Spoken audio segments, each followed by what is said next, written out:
Welcome to the Steve Reeve Podcast with the best moments from the past week and a few things that didn't make it to air. Thursday. Everybody remembers the 2000 ad, Molson Canadian ad with Joe Canadian, the rant, I am Canadian, and all the amazing things about the country. Well, the guy that was in that ad is a man named Jeff Douglas, and some people are saying he's come out of retirement.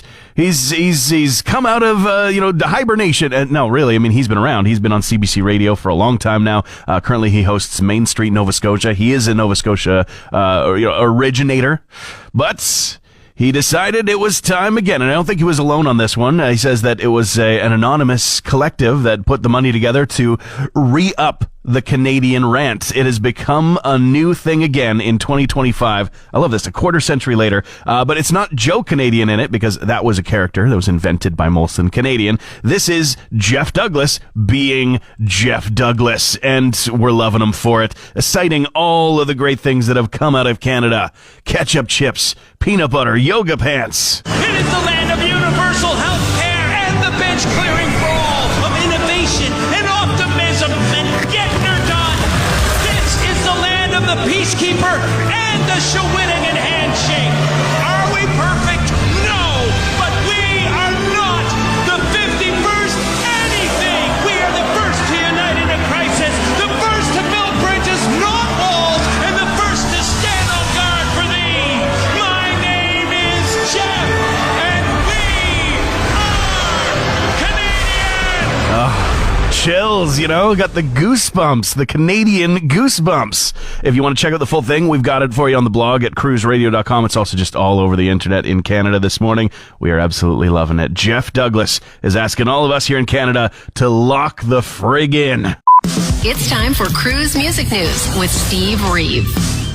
We've got a big announcement from Offspring. They say they've got their supercharged worldwide 25 tour dates. Now, they are kind of calling it a North American tour, even though it says supercharged worldwide. So, I don't know. Maybe there will be plans to expand it so far, but I'm telling you right now, it is not a North American tour. Sorry, Offspring. There's only one Canadian date in the entire list that's been announced, and it's in Toronto. So, sorry. We just can't count it. It's an American tour with one step outside, north of the border. But we're happy to have you.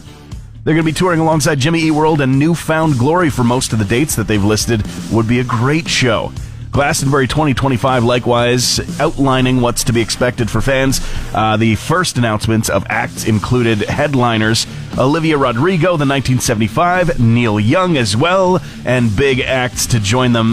You've got Alanis Morissette, you've got The Prodigy, Deftones, you got Charlie XCX, Noah Khan, tons that are going to be happening at that gigantic show. And in other news, Deadmau5, a.k.a. Joel Zimmerman of Canada, has reportedly set up a deal with a group called the Create Music Group for the entire music catalog of his, more than 4,000 different songs, as well as stake in his Deadmau5 label, as well as all future releases, for a reported $55 million US. Completely unnecessary meetings. We all know the phrase, well, that could have been an email. And so often they could have. Now, meetings are important. Everybody has to get on the same page, but there are some pitfalls that people do, that companies, organizations, workplaces fall into when it comes to meetings. And there's actually a Harvard Business Review article published just last month that talked about how people experience what researchers termed a meeting hangover. And 90% of people surveyed said they had experienced such a thing.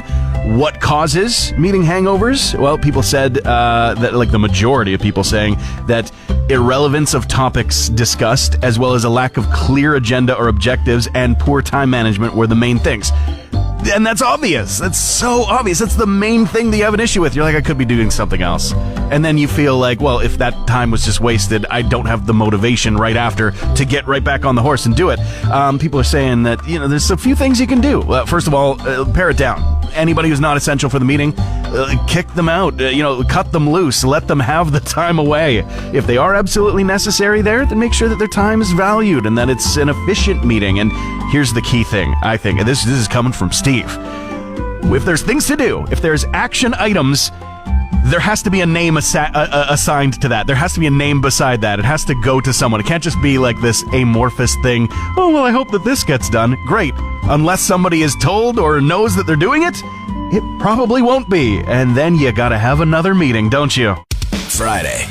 New device in our home. It came with some interesting instructions. We bought a mini apartment appliance. You know, we got a small space. Only certain things are going to fit, and it's great. It is great, but for some reason it arrived, well, fully intact, save for one plastic grate for the very bottom of the machine that was not yet attached, and naturally it came with some instructions, badly translated though they were, and not just for how to use the thing, but how and why to attach this plastic grate, if we so choose. And the main reason that was listed for why to attach it was for rat not enter. Verbatim, for rat not enter the device. There's the solution. Alberta, just install this plate and we're good to go. Somewhere along the border.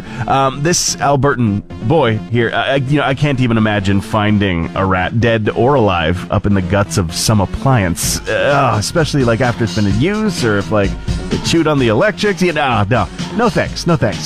Not a fan. Now, the domesticated version, okay, no real issues there. But a street rats, I don't want to mess with. Monty Python and the Holy Grail.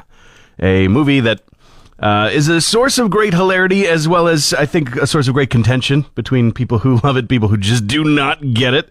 But it is beloved, and it is coming on back. It is 50 years old. 50! I'm 50. And so, in marking the 50th anniversary, it's going to be coming back out again with a theatrical release this May. And there will be a Jaws 50th anniversary theatrical release this August as well. Man, movies were wild 50 years ago. But this is either going to, make us very happy in Canada as it arrives, or it's only going to be one of those American theaters only thing. We just don't know yet. Not a clue. Location's not released. But I do hope so. I mean, these movies, they mean a lot to people. I was going to propose to her. Where? The Universal tour. You're kidding. What part? When Jaws pops out of the water. That's the most romantic thing I've ever heard. You're listening to the Steve Reeve podcast from 100.5 Cruz FM. We are seeing that there's an interesting playlist that's going to be dropping on March 10th from King Charles III. It's called The King's Music Room, in partnership with Apple Music, and apparently he's celebrating music coming from across the Commonwealth, not just from the UK, and it's going to be available Monday and Tuesday, I guess, with the selected songs where he's going to be not just giving an introduction, but kind of sharing anecdotes about how he started hearing these songs and how they helped him in a way to soundtrack the events of his very, strange and totally not normal life compared to the rest of us. I think this is a wild idea, and he has the opportunity to do the funniest thing. If this is just all the heaviest death metal you can imagine, I would be dying. That would be amazing. Elton John, Brandi Carlile, obviously they've collaborated as she got a nomination for Oscar, and that was because of her collaboration alongside the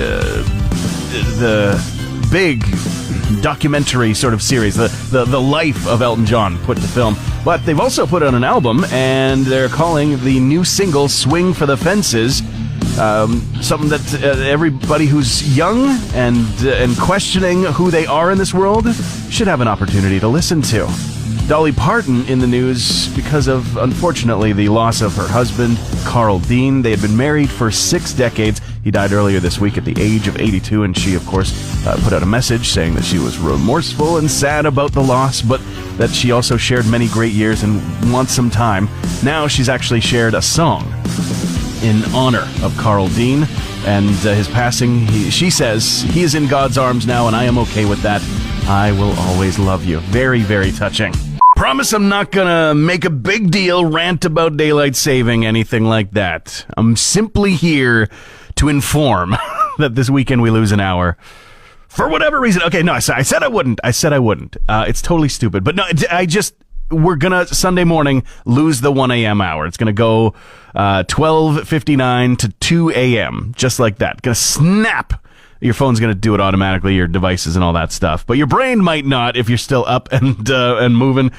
Just know you're going to be losing that hour, and we'll get it back in November at some point. Yay. Can't wait to do it all over again. Okay, sorry. Promised I wouldn't. Transmission over. Want more Steve? New podcast episodes happen every Friday, or just tune into the Steve Reeve Show. Weekday mornings starting at 5:30 a.m. on 100.5 Cruz FM.